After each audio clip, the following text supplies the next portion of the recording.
What happens when one of Hollywood's most respected actresses sits down for what should be a routine interview and ends up in the most explosive confrontation ever witnessed on daytime television? Today, we're breaking down the shocking moment when Meryl Streep completely dismantled Joy Behar live on The View, leaving the entire studio in stunned silence. This is the kind of raw, unfiltered television that networks pray never happens, but when it does, it creates television history. Make sure you subscribe and drop a comment below because you're not going to believe how this unfolds. The morning started like any other at the View Studios. Meryl Streep had been booked for what the producers thought would be a straightforward promotional interview for her latest film. The Oscar winner, known for her grace and professionalism, settled into the guest chair as the cameras rolled and the theme music faded. Joy Behar, sitting in her usual spot, had that familiar smirk playing across her face.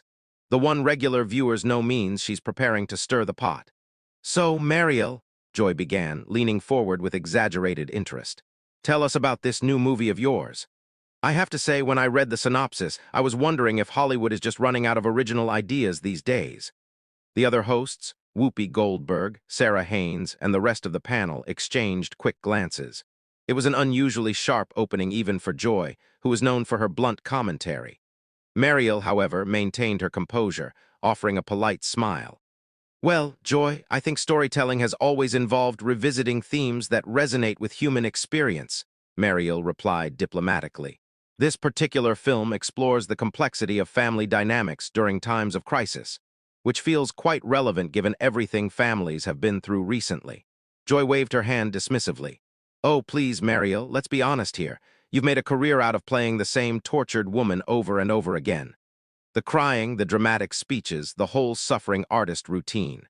Don't you think audiences are getting tired of watching you cry on screen for 2 hours?" The studio fell noticeably quiet. Even the production crew seemed to pause their usual bustling. Whoopi cleared her throat, clearly uncomfortable with the direction Joy was taking the interview. Sarah looked down at her notes, suddenly finding them fascinating. Meryl's smile didn't waver, but something shifted in her eyes. "That's an interesting perspective, Joy. I'm curious. What would you consider authentic storytelling? Because from where I'm sitting, exploring human emotion and vulnerability seems like exactly what art should do." "Authentic." Joy scoffed, her voice rising slightly. "Authentic would be admitting that you've been coasting on your reputation for decades. You get nominated for everything because it's Meryl Streep, not because the performances are actually that remarkable anymore. It's like the emperor's new clothes, and everyone's too afraid to say it." The tension in the room was palpable now. Cameras continued to roll as the other hosts sat in stunned silence. This wasn't the playful back and forth that sometimes happened on the show. This felt personal, hostile, and completely unprofessional. Meryl set down the water glass she'd been holding and looked directly at Joy. "I see. So you believe that recognition comes from some sort of industry conspiracy rather than craft and dedication." Meryl's voice remained steady, but there was steel underneath the politeness. "Tell me, Joy, what's your background in performance? What gives you the authority to make such sweeping judgments about artistic merit?" Joy's face flushed slightly. "I don't need to be a chef to know when food tastes bad, Meryl, and I've been in this business long enough to know manufactured excellence when I see it." "This business," Meryl repeated, her eyebrows raising slightly. "You mean television hosting? Because acting, real acting, requires a level of vulnerability and skill that I'm not sure you'd understand. It's not about delivering opinions from behind a desk." The other hosts were now actively trying to redirect the conversation. Whoopi jumped in. "Ladies, maybe we should talk about the film itself, the story, the characters," but Joy wasn't backing down. "Oh, here we go with the superiority complex. You think because you have a bunch of awards that you're untouchable. But let me tell you something, sweetheart. I've been calling out Hollywood phonies since before you were doing those ridiculous accents in every other movie." Meryl's composure finally cracked just slightly. "Phonies, that's rich coming from someone whose entire career is built on manufactured outrage and uninformed commentary. You want to talk about authentic? Let's discuss what's authentic about sitting here every day spouting opinions about subjects you clearly don't understand, while real artists are out there actually creating something meaningful." The words hung in the air like smoke. Joy's mouth opened and closed for once, seemingly at a loss for her usual quick comeback. The studio audience, which had been murmuring quietly, fell completely silent. Even the camera operators seemed frozen, unsure whether they should keep filming this career-ending moment or cut to commercial. Sarah tried desperately to smooth things over. I think what's wonderful about art is that it means different things to different people. And perhaps no, Meryl interrupted, her voice calm but firm. I think Joy has made her position quite clear. She believes that expertise, training, and decades of craft mean nothing compared to her personal opinions delivered from a position of comfort and safety. It's fascinating, really. This idea that criticism without understanding equals insight. Joy finally found her voice again, but it came out sharper and more defensive than her usual confrontational tone. Don't you dare lecture me about understanding. I've been watching movies since before you were even thinking about acting. I know what I see, and what I see is someone who thinks she's above criticism. Above criticism? Meryl laughed, but it wasn't a pleasant sound. Joy, I've been criticized by some of the most brilliant minds in film and theater. The difference is those critics understood what they were evaluating. They could discuss technique, emotional truth, the relationship between text and performance. You're offering nothing but personal attacks disguised as professional commentary. The words hit Joy like a slap across the face. Her cheeks re-ended as she realized that Meryl had just publicly dismantled her entire approach to commentary in front of millions of viewers. But instead of backing down or acknowledging the valid point, Joy doubled down in the worst possible way. Personal attacks. Joy's voice cracked slightly as she leaned forward aggressively. You want to talk about personal attacks? Let me tell you what's personal.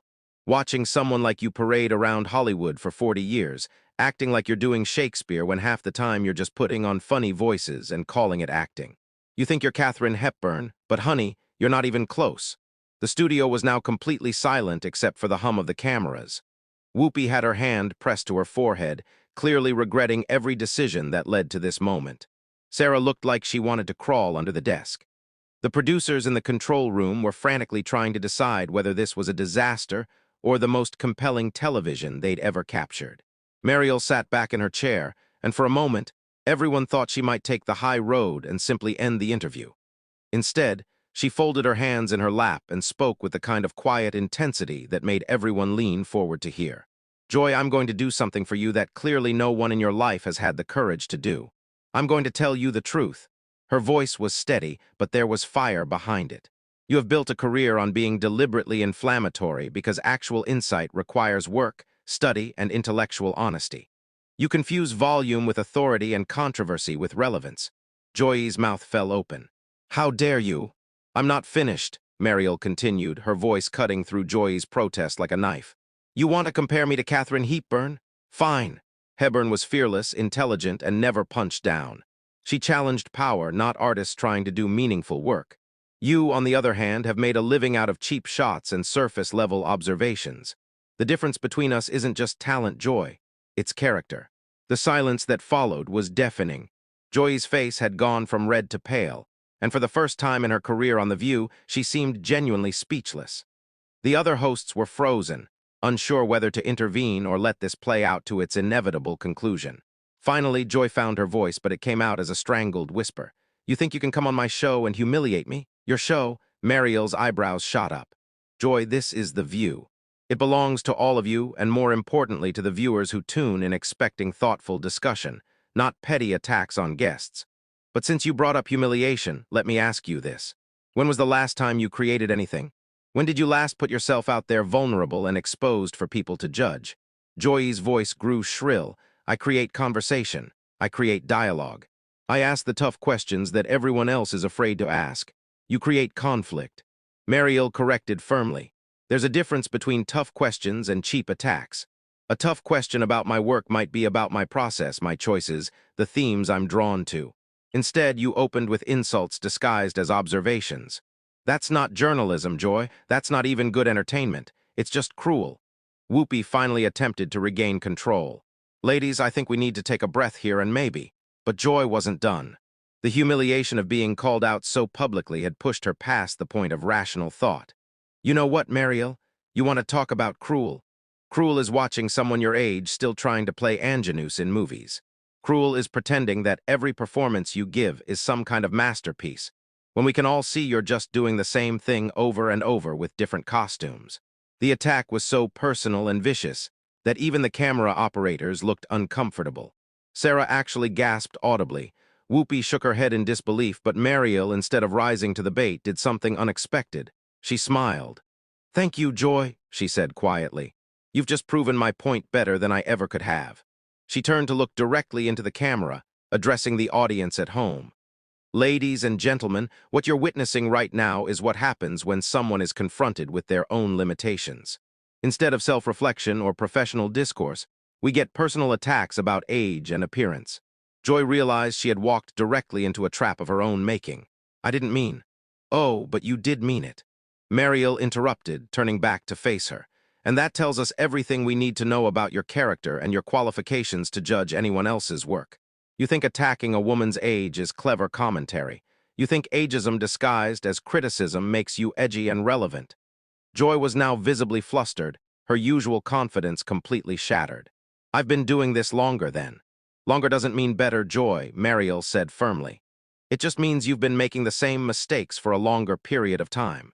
And frankly, if this is what you consider professional behavior after all these years, then maybe it's time to reevaluate your approach." The other host sat in stunned silence as Joy struggled to regain her composure.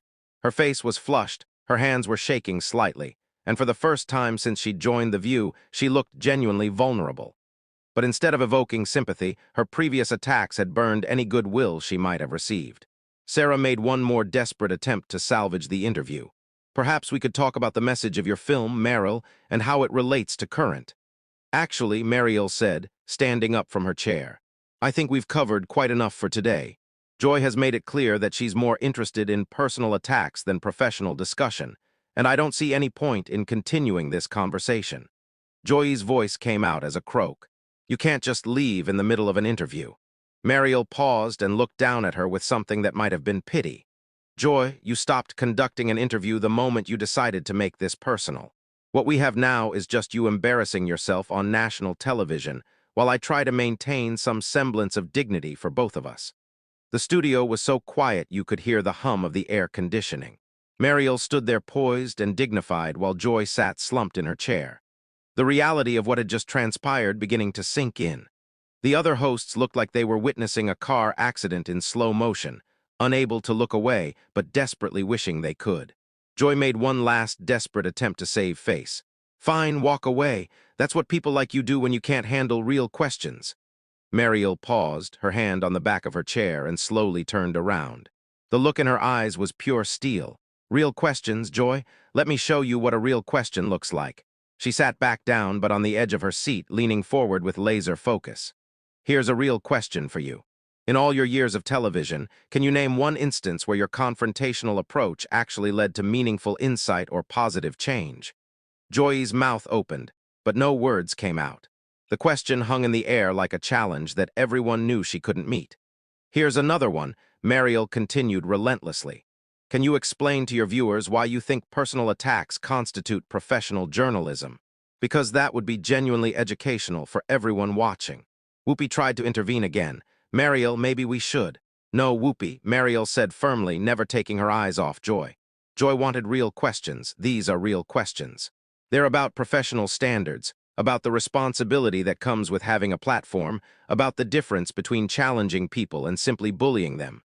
Joy finally found her voice, but it came out weak and defensive. "I'm not a bully. I ask tough questions. Sometimes people don't like that." "There's the problem right there," Meryl said, shaking her head. "You think being disliked for asking probing questions is the same as being disliked for being needlessly cruel. They're not the same thing, Joy. One is journalism. The other is just bad behavior with a television contract." The cameras continued rolling as Joy struggled to respond. Her usual quick wit had completely abandoned her, and she looked around the table desperately, hoping one of her co-hosts would come to her rescue. But Sarah was staring at her hands, and Whoopi looked like she was calculating how many more minutes until commercial break. "Let me give you an example of the difference." Meryl continued, her voice taking on the tone of a teacher addressing a struggling student. "A real question might have been, Meryl, your latest film deals with themes of resilience in the face of adversity. Given your long career, what have you learned about finding truth in difficult emotional territory?" That would have been challenging and substantive. Joy tried to interrupt. "That's not." Instead, Meryl continued, "You chose to open with insults about my career trajectory and suggest that my success is somehow fraudulent. That's not journalism, Joy. That's not even good gossip. It's just mean-spirited noise designed to create conflict rather than understanding." The devastation was complete. Joy looked around the table one more time but found no support, no lifeline, no way out of the hole she had dug for herself. Her voice, when she finally spoke, was barely above a whisper. "I've been doing this for years. I know how to conduct an interview." Mariel's response was swift and final. Joy, knowing how to do something and actually doing it well are two entirely different things. You've been talking for years, but that doesn't mean you've been communicating effectively. There's a difference between having opinions and having insight, between being provocative and being productive. Sarah made one final desperate attempt to salvage something from the wreckage. "I think what's important is that we can have different perspectives and still respect." "Respect?" Mariel repeated, turning to Sarah with a sad smile. "Yes, that's exactly what's been missing here. Respect for the craft, respect for the guest, respect for the audience who tuned in, expecting thoughtful discussion rather than a verbal ambush." Joy's last shred of dignity finally snapped. "You think you're so much better than everyone else, don't you? You think your little speeches make you superior." Mariel stood up again, but this time her demeanor was different. There was sadness in her eyes, disappointment rather than anger. "Joy, I don't think I'm better than anyone, but I do think we all have a responsibility to be better than our worst impulses. Today, you chose to give in to yours, and now you're trying to make that choice my fault." She gathered her purse and turned to face the camera one final time. "To the viewers at home, I apologize that what should have been a conversation about storytelling and art became something much uglier. That wasn't my intention when I agreed to come here today." Joy made one last pathetic attempt to regain control. "Well, maybe next time you'll think twice before coming on a show where we ask real questions." Mariel paused at the edge of the set and delivered the final blow with devastating calm. "Joy, the tragedy isn't that you ask difficult questions. The tragedy is that you think what you did here today qualifies as asking questions at all. Real journalism requires curiosity, preparation, and respect for both your subject and your audience. What you did was none of those things." As Mariel walked off the set, her heels clicking against the studio floor, the silence that followed was deafening. Joy sat there, her face pale, her hands trembling slightly, the full weight of her professional humiliation settling in. Whoopi looked directly into the camera with an expression that said everything about how the show's veteran host felt about what had just transpired. "We'll be right back," Whoopi said quietly. And the cameras finally cut away, leaving Joy alone with the consequences of her own behavior, and the knowledge that millions of viewers had just watched her get completely dismantled by one of the most respected actresses in the world.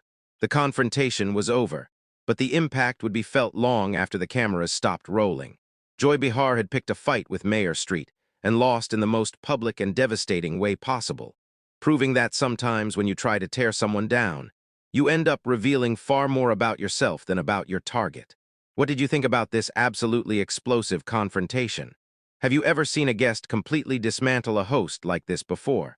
Drop your thoughts in the comments below and make sure to subscribe for more incredible moments like this one.